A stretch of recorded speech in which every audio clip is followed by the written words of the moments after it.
안녕하세요.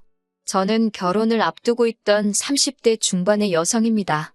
한 번도 결혼에 대한 환상을 가져본 적이 없었기 때문에 저에게 결혼은 해도 그만 안 해도 그만인 것이었습니다.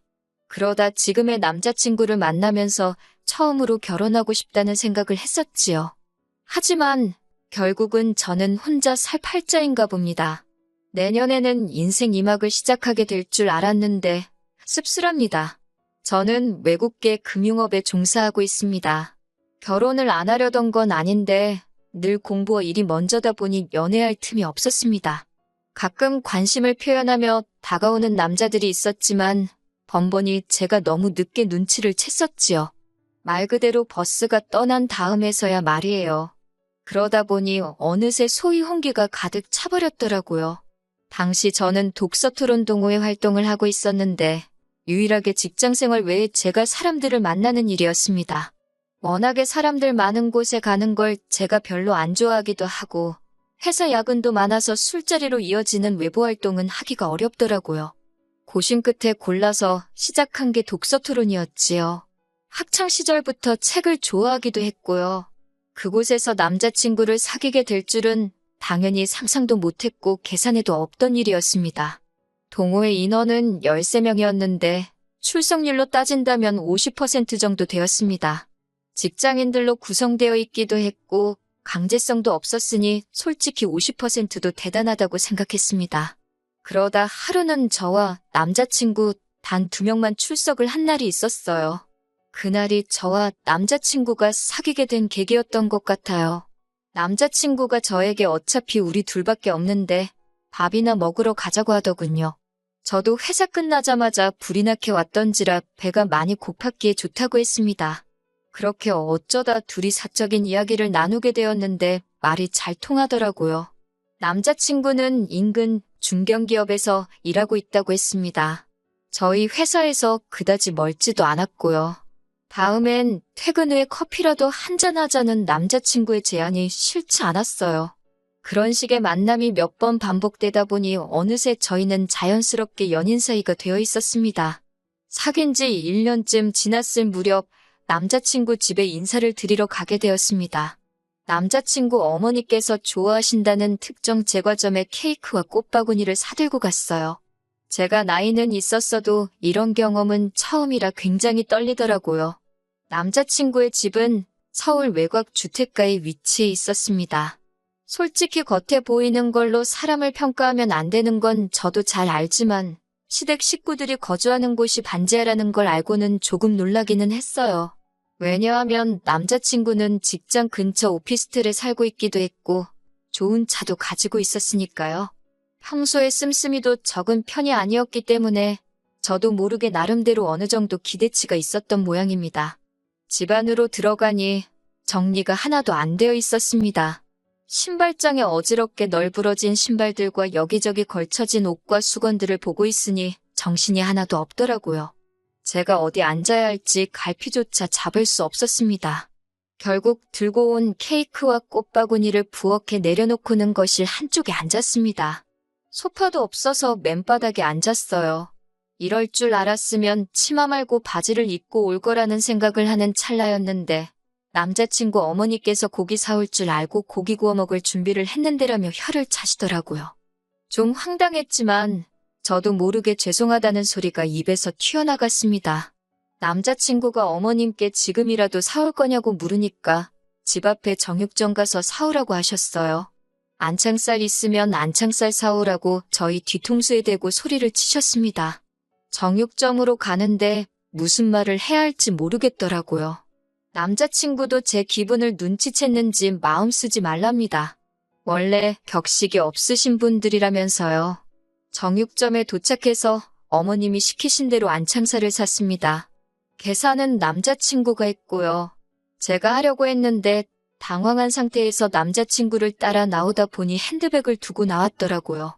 다시 집에 도착하니 아까 못 봤던 사람이 한 명 있었습니다. 남자친구의 여동생이었어요. 남자친구보다 6살 어린 여동생이 있다는 이야기는 들었는데 친하진 않다고 했어요. 성격이 너무 안 맞는다고요. 너무 뻔뻔하고 생각이 짧아서 이야기를 하다 보면 화가 난다나요. 그때만 해도 제가 실제로 남자친구의 여동생을 본 적은 없었던 상황인데 남자친구가 그렇게 이야기를 하니 오히려 남자친구가 이상해 보였습니다.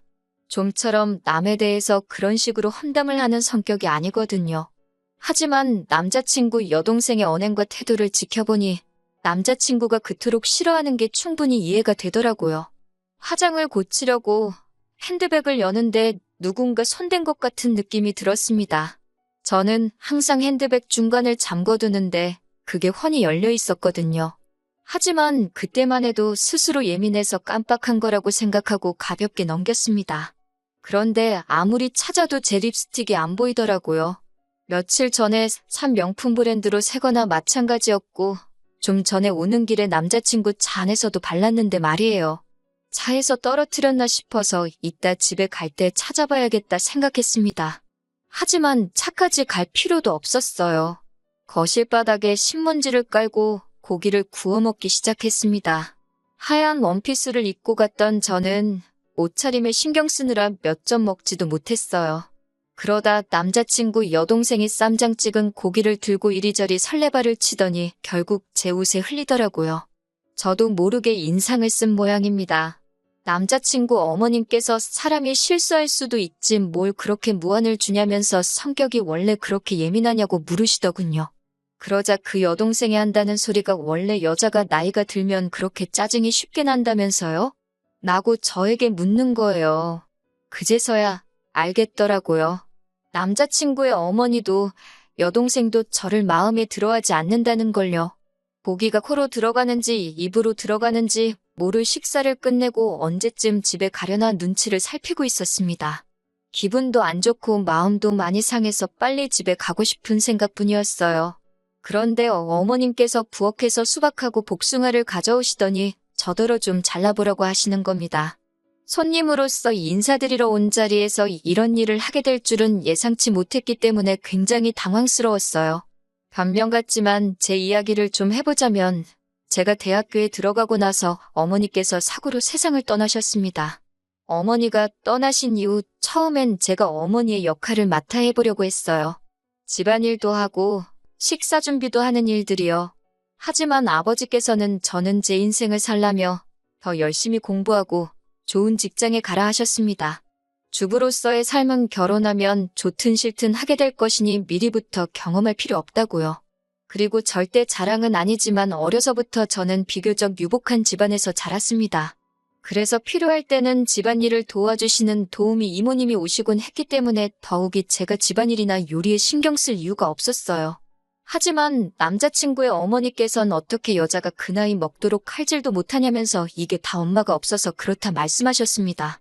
지금부터 당신이 하나부터 10까지 다 가르쳐야겠다고요. 그런 말을 듣고 있는데 너무 속상했습니다. 남자친구가 왜 자꾸 듣기 싫은 소리를 하냐면서 자기가 자른다고 일이 달라고 한마디 나서서 해주긴 했지만 한번 뱉은 말이 주워 담아질 리 없잖아요. 남자친구 어머니께서는 단도직입적으로 묻겠다며 그 나이 먹도록 왜 결혼을 안 했냐고 물으셨습니다. 솔직히 좀 억울하더라고요. 남자친구나 저나 동갑인데 저희 아버지는 남자친구에게 그런 질문 안 하셨거든요. 사람이 사회생활하다 보면 결혼이 좀 늦어질 수도 있는 거라면서요. 저도 똑같이 사회생활을 하고 있었는데 왜 제 나이는 이토록 문제가 되는 건지 싶었습니다. 하지만 어머님께 이런 식으로 따지고 들 수는 없는 노릇이었으니 그냥 직장 생활하다 보니 늦어졌다고 말씀드렸습니다. 그러자 그 직장은 계속 다닐 거냐고 물으셨어요. 여자가 벌어봤자 얼마나 버냐면서요.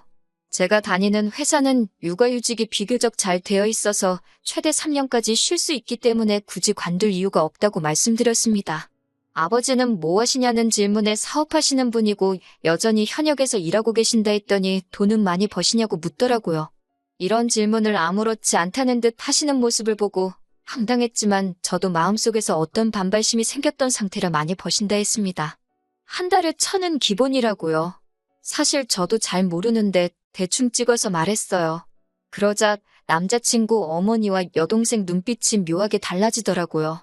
혼자 사는 양반이 그렇게 많이 벌어서 그 돈 다 뭐 하시냐 하시길래 그건 저도 모른다. 아버지 재산에는 전 관심 없다고 말씀드렸습니다. 그건 사실이에요. 저도 저먹고 사는데 부족하지 않을 만큼 잘 벌고 있었으니까요. 그런 대화가 오가는 와중 남자친구 여동생이 화장실을 가야겠다며 일어나더라고요. 그런데 주머니에서 뭔가 반짝하면서 떨어지더라고요. 자연스레 시선이 그리 향했는데 제 립스틱이었습니다. 순간 이게 무슨 상황인가 파악이 안 돼서 신우를 올려보는데 신우가 얼른 립스틱을 낚아채더니 이거 방바닥에서 주웠다며 혹시 제 거냐고 물어요. 맞는 것 같다니까 잘 좀 챙기라면서 신경질을 부리며 저한테 던지듯 주고 가더라고요. 심증은 가는데 확증이 없으니 화를 낼 수도 없고 그렇다고 고맙지도 않고 한마디로 어이가 없었지요. 남자친구도 이게 무슨 상황인가 파악하려는 눈치였어요. 집으로 돌아오는데 아무리 곱씹어봐도 하루 종일 정말 기분 나쁜 일들만 가득한 하루였습니다. 남자친구가 제 눈치를 살피면서 괜찮냐고 묻는데 도저히 괜찮다는 대답이 안 나가더라고요. 제가 왜 하루 종일 그런 대접을 받아야 했는지도 이해가 안 되었고 남자친구 여동생이 제 핸드백에 손을 댔다는 사실이 너무나 불쾌했어요. 이틀 동안 남자친구로부터 걸려오는 전화에 단답형으로만 대답하면서 진지하게 생각해봤습니다. 이 결혼을 하는 게 정말 맞는 건가 싶었거든요. 그리고 결국 남자친구에게 결혼 이야기는 없었던 걸로 하자고 했습니다. 연애는 원한다면 계속해도 좋지만 결혼은 안 하고 싶다고요. 남자친구는 말도 안 되는 소리라며 자기 어머니랑 여동생 때문이냐며 자기가 어떻게든 설득할 테니 제발 다시 한 번만 생각해 달랍니다. 그리고선 며칠 뒤 남자친구의 어머니께서 연락을 해오셨습니다. 저희 결혼 문제로 이야기를 좀 나눴으면 좋겠다고요. 어머님이 정해주신 장소로 나가니 아니나 다를까 남자친구 여동생도 나와 있었습니다. 아들에게 들으셨다면서 일단 당신이 그런 의도가 아니었는지만 제 마음이 상했다면 미안하다 하시더군요. 앞으로 한 가족이 되면 모녀 사이처럼 지냈으면 좋겠다는 생각에 말이 너무 쉽게 나간 것 같다고도 하셨습니다. 솔직히 그 말이 와닿지는 않았지만 그래도 나이 드신 분이 이렇게 와서 사과를 하시기까지 쉽지 않으셨을 걸 생각하고 괜찮다고 말씀드렸습니다. 남자친구 여동생도 앞으로 친자매처럼 잘 지내고 싶다며 언니 하는데 또 그런 모습을 보니 밉지만은 않더라고요. 그렇게 일단은 상황이 일단락되었고 남자친구와 결혼 이야기도 다시 진행되기 시작했습니다. 하지만 이 평화는 오래가지 못했습니다. 그건 바로 남자친구 어머님과 여동생의 시커먼 속내 때문이었어요. 결혼에 관한 세부사항도 조율할 겸 양가 어른들을 모시고 상견례 자리를 갖게 되었습니다. 아버지는 젊은 사람들끼리 알아서 하라 하셨지만 그래도 식사라도 한 끼 같이 하면 좋을 것 같아서 제가 자리를 만들었어요. 그렇게 모두가 한정식 집에 모였습니다. 남자친구 어머님께서는 저희 아버지를 보고는 인물도 좋으시다며 살갑게 대해주셨습니다. 입에 발린 칭찬이긴 해도 칭찬 싫어하는 사람이 어디 있나요? 남자친구 여동생도 계속해서 저에게 언니, 가방은 어디서 산 거냐? 언니 오늘 너무 예쁘다며 애교를 부렸고요.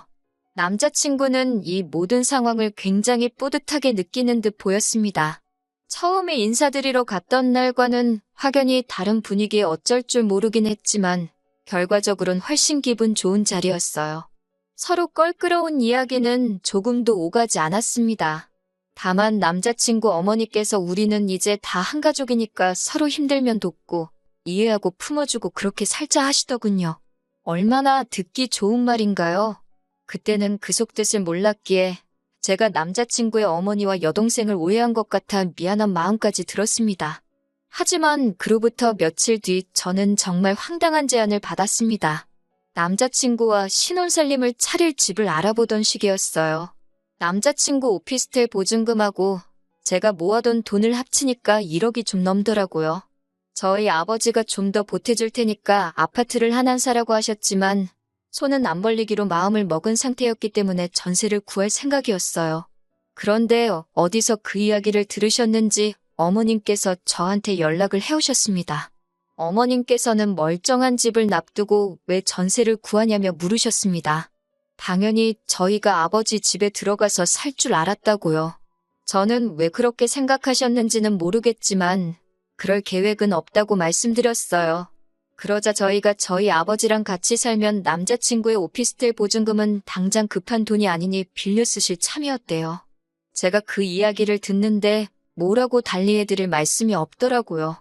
제 돈도 아닌데 이러쿵저러쿵 할 수가 없잖아요. 그리고 무엇보다 남자친구랑은 단 한 번도 저희 아버지 집에서 셋이 사는 쪽으론 이야기를 해본 적이 없거든요. 제가 아무런 말도 하지 않자 어머님은 아니면 당신하고 여동생이 저희 아버지 집에서 신세 좀 지시겠답니다.